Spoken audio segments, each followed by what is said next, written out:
మహబూబాబాద్ జిల్లాలో ప్రాథమిక వ్యవసాయ కేంద్రం దగ్గర గ్రామ ప్రజల నుంచి వచ్చిన రైతులు యూరియా కోసం బారులు తీరిన దృశ్యాలు కనిపిస్తున్నాయి.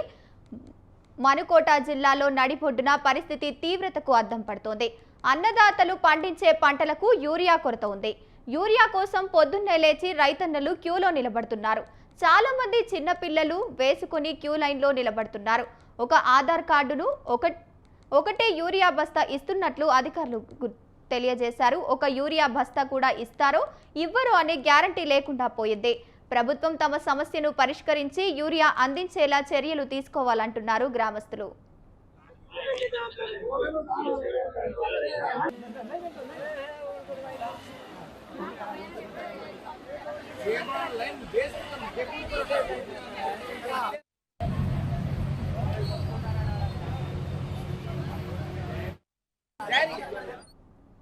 మహబూబాబాద్ జిల్లాలో ప్రాథమిక వ్యవసాయ కేంద్రం దగ్గర పలు గ్రామాల నుంచి వచ్చిన రైతులు యూరియా కోసం బారులు తీరిన దృశ్యాలు కనిపిస్తున్నాయి. మనుకోట జిల్లా నడిబొడ్డులో పరిస్థితి తీవ్రంగా అద్దం పడుతుంది. రైట్, ఇక ఇదే అంశానికి సంబంధించి పూర్తి సమాచారాన్ని మా కరెస్పాండెంట్ అశోక్ ఫోన్ ద్వారా అందిస్తారు. అశోక్, చెప్పండి. గంగోత్రి ఉమ్మడి వరంగల్ జిల్లా వ్యాప్తంగా యూరియా కొరత కొనసాగుతుంది. అందులో భాగంగా ఇప్పుడు మోపాదిలో చూసుకున్నట్లయితే ఉదయం 4 గంటల నుంచే మన గ్రోమర్ సెంటర్ల దగ్గర రైతులు పరిగెత్తుకొస్తున్నారు. ఉదయం నుండి అసలు మాకు యూరియా వస్తుందా లేదా అనే ఆందోళన చెందుతున్నారు. గత 3 నెలల క్రితం నుంచి కూడా అధికారులు ఈ పక్షాన ఆల్రెడీ ఆలోచించినప్పటికీ మనకు వచ్చే ఏదైతే ఉందో ఇండెంట్ ఆ ఇండెంట్ అనేది తక్కువ వస్తుంది. మనకు కావాల్సిన 100% అయితే మనకు వచ్చే 40% ఉంది. ఆ 40% లో ఎంతమందికి వస్తుంది, ఎంతమంది పోతుంది అనే విషయం మీద ఇంతవరకే రైతులు ఆందోళన చెందుతున్నారు. రైతులు పొద్దునుంచులు 6 గంటలు కష్టపడిన రైతులకు ఏంటంటే కావాల్సింది యూరియా. ఇప్పుడు వరి పంటలు వేసుకుంటారు. వరి పంటలు ఇప్పుడు తెగలు అవి వచ్చే అవకాశాలు ఉన్నాయి. దీనికి యూరియా వేస్తేనే దానికి పంట అనేది ఎదిగే అవకాశాలు ఉన్నాయి. దానికి ఏంటంటే యూరియా కొరత ఉండడంతో రైతులు అయితే 6 గంటలు కష్టపడి మేము పంటలు వేసుకున్నాం. ఇప్పుడు యూరియా కొరత లేకపోవడం వల్ల మాకు ఇబ్బందులు కలుగుతున్నాయి. ఈ యూరియా కావాలని చెప్పేసి చాలా మంది రైతులు ఏంటంటే మన గ్రోమర్ సెంటర్లు లేదంటే ఫర్టిలైజర్ సెంటర్ల దగ్గర అయితే ఆల్రెడీ పడిగలు కడుతున్నారు. ఎక్కడ చూస్తున్నా యూరియా కొరత ఉండడంతో ఇక అధికారులు కూడా యూరియాను తక్కువ వాడాలి అనే ఉద్దేశంతో అంటే మేము యూరియాను కట్టడి చేస్తున్నాము. 5 బత్తలు వేసే కదా మాకు ఏంటంటే 3 బత్తలు వేసేసి చేయాలని చెప్పేసి వీళ్ళు చెప్తారు. కానీ యూరియా వేయకపోతే మాత్రం పంట అయితే తక్కువ దిగుబడి వచ్చే అవకాశాలు ఉన్నాయి. దీంతో రైతులు మాత్రం ఆందోళన చెందుతున్నారు. ఉదయం నుండి చూస్తున్నట్లయితే మనకు మాపాదులు చూస్తున్నట్లయితే ఉదయం 4 గంటల నుంచి పెట్టేస్తున్నారు. ఇప్పటికి కూడా వాళ్ళు ఏంటంటే 11 గంటలు అయినా షాప్ తిరగలేదు. యూరియా తక్కువ ఉంది. ఈ తక్కువ ఉన్న యూరియాలో ఎంతమందికి వస్తుంది, ఏం కదా మనిషికి 1 బత్త ఇవ్వాలా 2 బత్తాలు ఇవ్వాలనే విధంగా అయితే అధికారులు మాత్రం అది ఒక కట్టడితో ఉంటే పంపిస్తున్నారు. 5 బత్తాలు అవుతున్నా కానీ వాళ్ళకి 2 బత్తాలు ఇస్తున్నారు.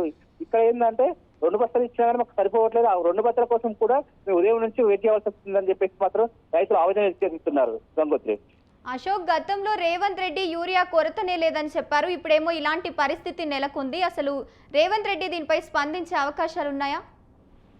ఉంది గంగోత్రి. గతంలో ఏంటంటే మనకు 70% అనేది యూరియా వచ్చేది. కాకపోతే ఏంటంటే సెంట్రల్ గవర్నమెంట్ నుంచి మనకు యూరియా రావాలి. ఈ సెంట్రల్ గవర్నమెంట్ నుంచి వచ్చే యూరియా ఏంటంటే 70% వచ్చేది కూడా 40% వస్తుంది. ఈ 40% కూడా గతం ఇప్పుడు మొన్న ఢిల్లీ పోయినప్పుడు కూడా రేవంత్ రెడ్డి గారి ఇష్యూ పైన సెంట్రల్ గవర్నమెంట్ తోటి ఇష్యూ చర్చించిన తర్వాత ఏంటంటే యూరియా కొరత లేకుండా చూస్తామని చెప్పేసి మన రేవంత్ రెడ్డి చెప్పినప్పటికీ ఇక్కడ ఏంటంటే దిగుబడి అంటే మనకు వచ్చే ఇండెంట్ ఏదైతే ఉందో ఆ ఇండెంట్ అనేది తక్కువ వస్తుంది. ఆ తక్కువ రావడం వల్లనే ఇప్పుడు రాష్ట్రంలో ఏంటంటే యూరియా కొరత అనేది ఏర్పడుతుంది. Gangotri, right, thank you Ashok.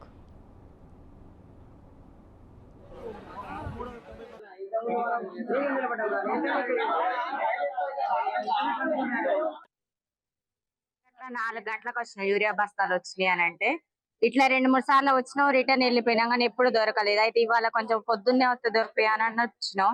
ఇక్కడికి వచ్చినాక బయట వీళ్ళు ఏమంటారు, ఒక యూరియా బస్తాకు ఒక నానో అది ఇస్తారు, అది ఒకటే బస్తా ఇవ్వరు అని చెప్తారు. మరి మేము అవి మేమేం చేసుకోవాలో, మాకు కావాల్సింది యూరియా బస్తా.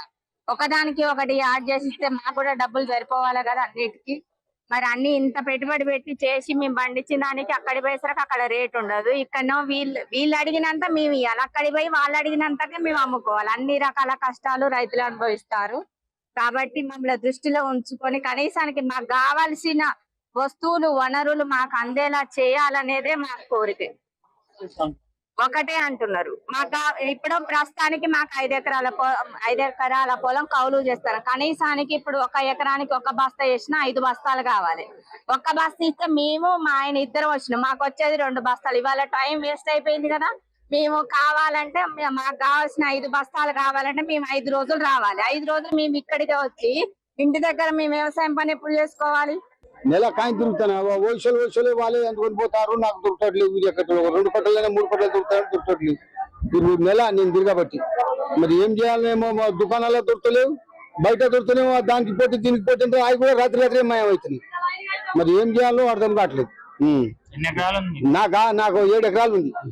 7 పత్తి వేసిన, 2 ఎకరాలన్నర పత్తి వేసిన, 1 ఎకరంన్నర వేసిన. ఇప్పుడు పెసర కోతకు వచ్చి ఉంది.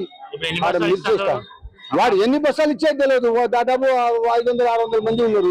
ఎవరితో ఒక్కొక్క బస్సు, ఆధార్ కార్డు మీద ఎన్ని బస్సాలు కూడా చెప్తలే వాళ్ళు. పై నుంచి ఎవరైనా అంటే ఇష్టం లేకపోతే లేదంటారు. నాకు ఊరి ఎక్కడే కావాలి, 4 బత్తాలు కావాలి. 4 బత్తాలు కావాలంటే ఈ జనంలో నాకు 4 బత్తాలు ఇస్తారా? 1 బత్త దొరకలేదు. మొన్న పోయి పంచాయతీ పెట్టుకొని పోయినా సపోజ్ చేస్తారు. మేము ఓసిపోయే కాళ్ళు ఏంద్రా మరి మా కోసం ఏంద్రా 60-70 ఏళ్ళకు కష్టం చేస్తున్నాం కదా మేము. పొద్దున 5 గంటలకు వచ్చినాం ఇక్కడ యూరియా బస్తా కోసం. 10 సంవత్సరాల క్రితం ఎట్లా తీసుకున్నాం మేము, చెప్పులు ఎట్లా పెట్టినాం. అప్పుడు మా అమ్మ నాన్న పెట్టుండే, శనకాయల కోసం అయినా కానీ యూరియా బస్తాల కోసం అయినా కానీ అప్పుడు మా అమ్మ మా నాన్న తెచ్చుండే. ఆ పరిస్థితి మళ్ళీ మా దాంట్లో పడ్డది. 10 సంవత్సరాల క్రితం ఎట్లుండే, మాకు బాగా ఇబ్బంది ఉండే. 10 సంవత్సరాల వరకు రైతు బంధు ఉండే. కేసీఆర్ ఉన్నప్పుడు రైతు బంధు వేసేది. 10 ఎకరానికి 5,000 6,000 రైతు బంధు పడేది. రైతు బంధు పడగానే ఆ డబ్బులు ఆటో యూరియా బస్తాలు 200 బస్తాలు వేసుకొని వచ్చేది. ఇప్పుడు ఆ రైతు బంధు డబ్బులు లేవు. మళ్ళీ యూరియా బస్తాల కోసం పెద్ద లైన్ అయిపోయింది. మంచి కోటి ఇస్తా అన్నారు, ఒకటాన్ని ఇవ్వాలి, లేకుంటే ఇయ్యలేదు, అసలుకే ఇవ్వాలి. ఇంతకుముందు 3,250 రూపాయలు క్వింటాల్ అమ్మినాం. ఇప్పుడు బోనస్ తో కలిపినా గానీ 2,850 రూపాయలు అవుతుంది. అంటే యూరియా బస్తా కోసం మేమే లైన్లు ఉండి మేమే ఇబ్బంది పడి నానా ఇబ్బందులు పడి మళ్ళీ వేసినా గానీ మళ్ళీ వచ్చి మీకు అమ్మినా మాకు గట్టిగా మద్దతు ధర కూడా లేదు. దయచేసి ఇప్పుడు ఉంటే ఉందని చెప్పాలి, లేకుంటే లేదని చెప్పాలి.